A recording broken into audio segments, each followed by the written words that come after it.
Hey guys, I'm about to go to a men's league soccer game, and I'm wearing a Celtic. This was given to me by Emilio Izaguirre. It's a international, played for Celtic in the Champions League, and I teach his son. So he came to my class and he gave me this shirt. So I'm very proud to wear it, and I am a Celtic fan. I love Scotland. So guys, I'm in Still the Essence of Marriage, Chapter 3, and I'm going to read through 3 parts. And this will be the 5th video. It's a long chapter. So the first part is helping romantic love fulfill itself, followed by emotion and action, followed by actions of love lead to feelings of love. And that'll be those 3 sections. So let's begin. So we're now in a position to answer the question of how romantic love can be reconciled with marriage as unconditional commitment. Isn't romantic love something that must be completely free and uncoerced?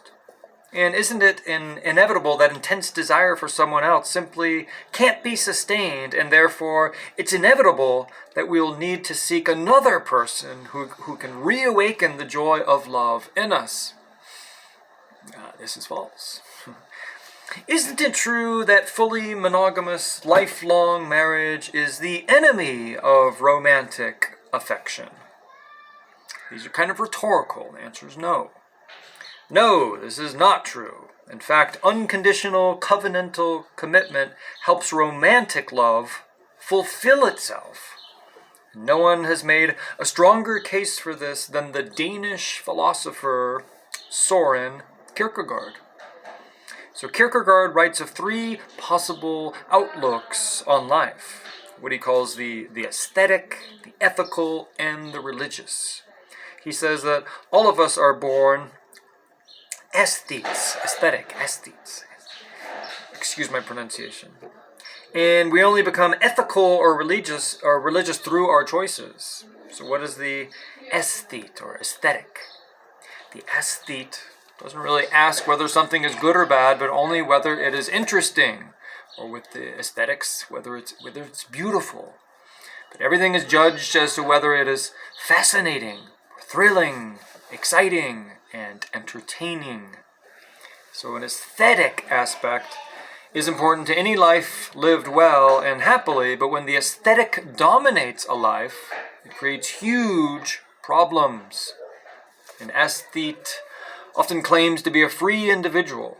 Life should be thrilling and full of beauty and sparkle, he says. And that means often casting off the shackles of society's expectations and community ties. Kierkegaard says that this is a very mistaken idea of what freedom is. The person living the aesthetic life is not master of himself at all. In fact, he's leading an accidental life. He thinks he's in control. He's not. His temperament, his tastes, his feelings, and impulses completely drive him. So do you see? He says, I do whatever I want. I do what I want. And that's why I'm free. No, this is bondage. He's a slave to his own senses. He cannot control himself. Do you see? So he's not free. He is in bondage. Looked at another way, the person dominated by the aesthetic sensibility is controlled also by circumstances. If a wife loses her beautiful skin and countenance, or a husband puts on the pounds, beer belly, the aesthete begins to look around for someone more beautiful. And if a spouse develops an illness, the aesthete begins to feel that life is pointless. But Kierkegaard says such a person is being completely controlled by external circumstances. So the only way to be truly free is to link your feeling to an obligation. This sounds like we've never heard it before, but this is it. Only if you commit yourself to loving in action, day in and day out, even when feelings and circumstances are in flux, can you truly be a free individual and not a pawn of outside forces. Also, only if you maintain your love for someone when it is not thrilling can you be said to be actually loving a person. The aesthetic, does not really love the person. He or she loves the feeling, the thrills, the ego rush, and experiences that the other person brings.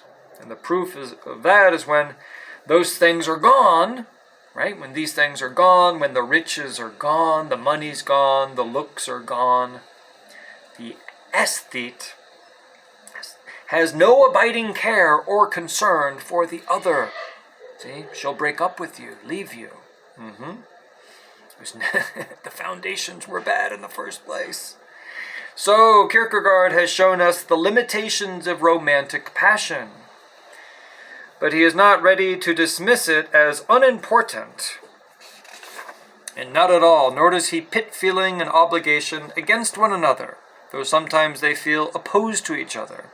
He argues that marriage actually enhances romantic love instead of curtailing it. He argues that the ethical commitment to another person in marriage is precisely what enables the spontaneity of romantic love to achieve the stability and longevity that it longs for, but is unable to provide by itself. So indeed, it is the covenantal commitment that enables married people to become people who love each other. Only with time do we really learn who the other person is and come to love the person for him or herself, and not just for these feelings and experiences, which are fleeting, that they give us. So only with time do we learn the particular needs of our spouse and how to meet them.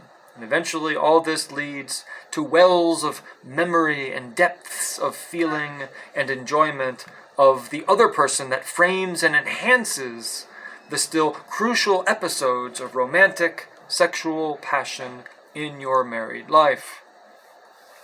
Now, this whole idea of the person that's stuck in the aesthetic, he doesn't really love the person. He or she loves the feeling, the thrills. But when the thrills are gone, then they leave and they break up. Now, did we really need a Danish philosopher, Kierkegaard, to tell us this? We never had to leave Louisiana. New Orleans, B.B. King. 1999, I studied abroad in Madrid, and he came, and in the Madrid bull ring, he sang, "The thrill is gone, it's gone away for good." B.B. King knew all about this. We don't need to go for the philosophers, just go to the blues music. Next section is emotion and action. So how does this work itself out in day-to-day married life? Nearly everyone thinks that the Bible's directive to love your neighbor is wise, it's right, and good. But notice that it is a command, and emotions cannot be commanded. The Bible does not call us to like our neighbor, to have affection and warm feelings towards him or her. No, the call is to love your neighbor. And that must primarily mean displaying a set of behaviors. The feeling of affection, of course, is a natural part of love, and it can enable us to better perform the actions of love. We are never more satisfied and fulfilled than when affection and action are joined in us. When we are serving someone we delight in. It's the secret. Nevertheless, if we don't distinguish between feelings and actions, it can put huge barriers in the way of loving people. So one reason we need to make this distinction is because of the sheer inconsistency of our feelings. You see, we cannot always trust our senses. Our senses are very tricky. They're tied to complex physical, psychological, and social factors. And they wax and they wane, often in infuriating ways. I like that, the moon controlling our emotions. Our emotions are not under our control, but our actions are. Yeah, our actions are not under our control, and he's waxing and waning in the moon. I got it. Read C.S. Lewis's The Silver Chair from the Narnia series. You'll get this. Most of our likes and dislikes are neither sins nor virtues, no more than our tastes in food or music. What matters is what we do with them. If, as our culture encourages us, we go so far as to define love as liking, if we only feel that actions of love are authentic, if there are strong feelings of love present, we will inevitably be bad friends and even more terrible family members and spouses. It is a mistake to think that you must feel love in order to give it. If, for example, I have a child and I give up my day off to take him to a ball game, to his great joy, at a time when I don't particularly like him, I am in some ways being more loving to him than if my heart were filled with affection. When you feel great delight in someone, meeting their needs and getting their gratitude and affection in return, it's extremely rewarding to your ego. At those times, you may be acting more out of the desire to get that love and satisfaction yourself, rather than out of a desire to seek the good of the other person. Just think about this. This is very deep. Are there strings attached?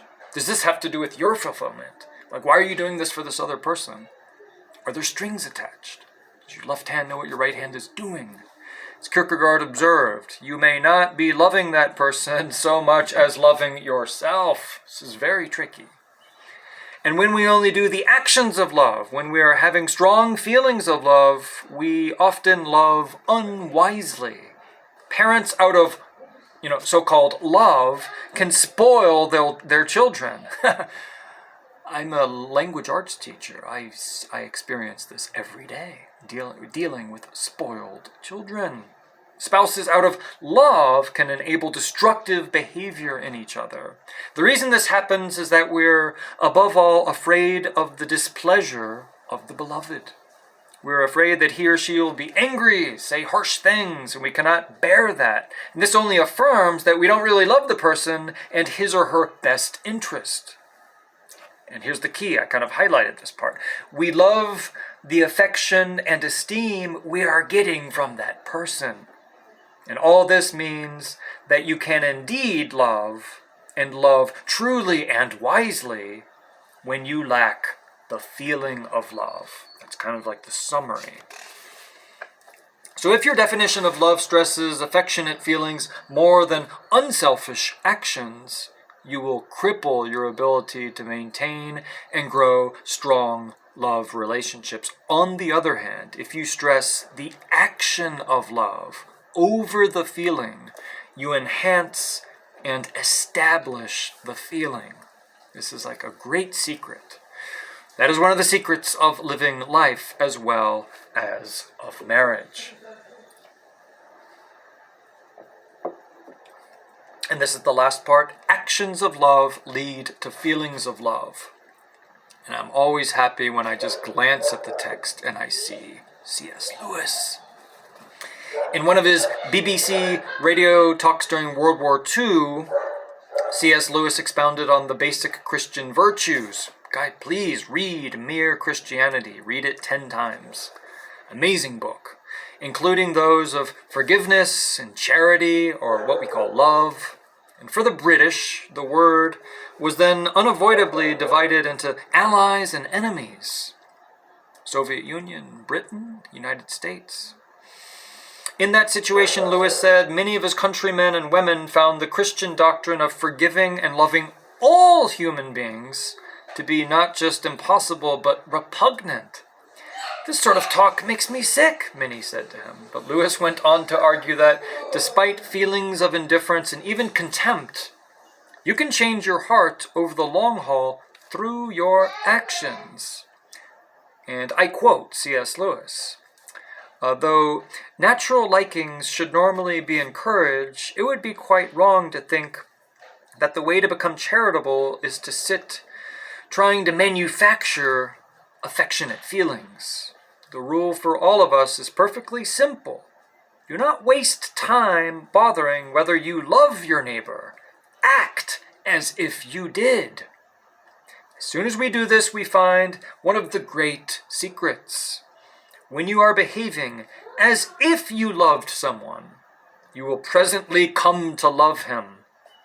If you injure someone you dislike, you will find yourself disliking him more. If you do him a good turn, if you do something good for him, you will find yourself disliking him less. You'll start liking him more, actually. Whenever we do good to another self, just because it is a self made like us by God, and desiring its own happiness as we desire ours, we shall have learned to love it a little more, or at least to dislike it less. The worldly man treats certain people kindly because he likes them. The Christian, trying to treat everyone kindly, finds himself liking more and more people as he goes on. This is like volcanic love, including people he could not even have imagined himself liking at the beginning. And this is the experience you get by digging deep into a church. You end up liking people whom you never would befriend, and you end up loving them by spending time with them, even suffering with them.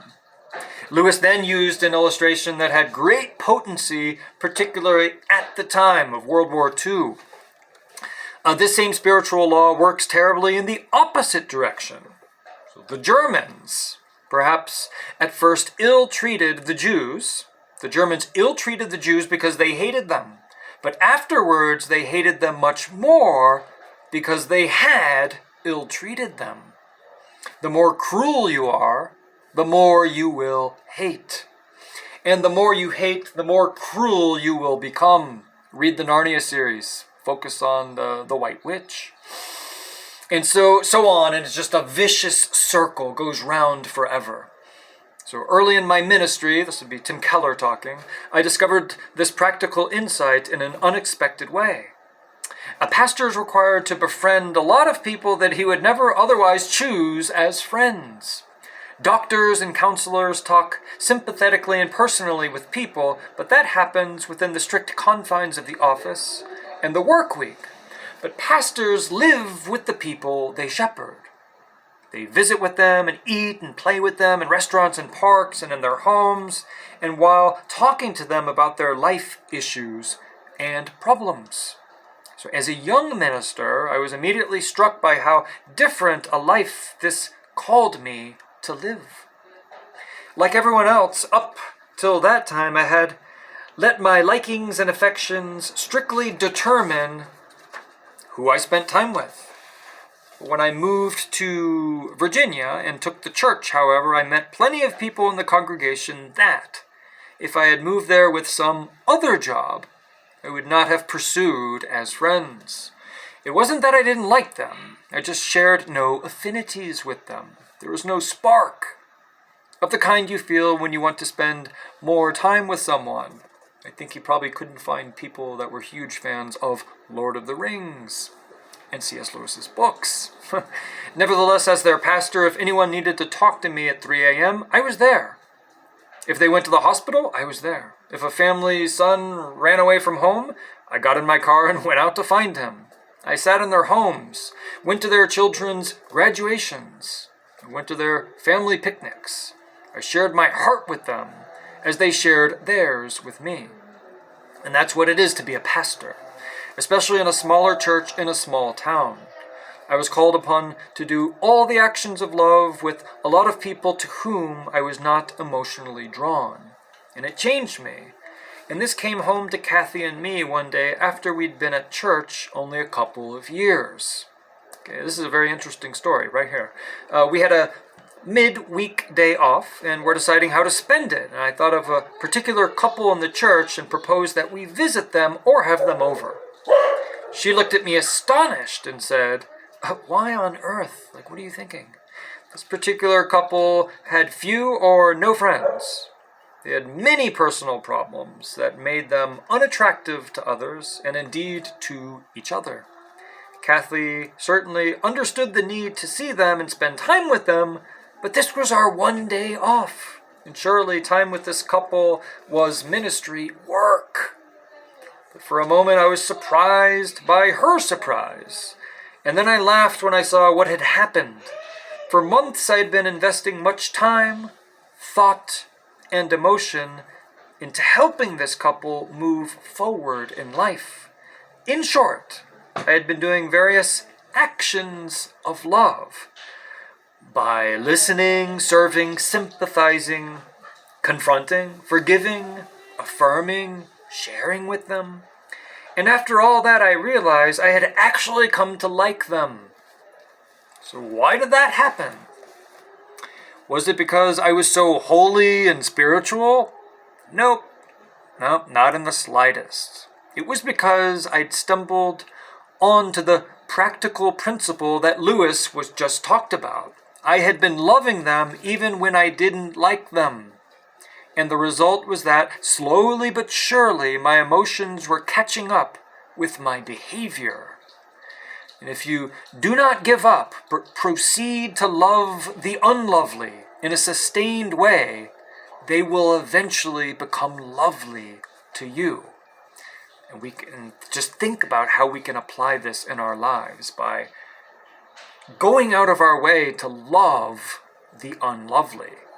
It's not easy, but it's magical, the results. Our culture says that feelings of love are the basis for actions of love, and of course that can be true.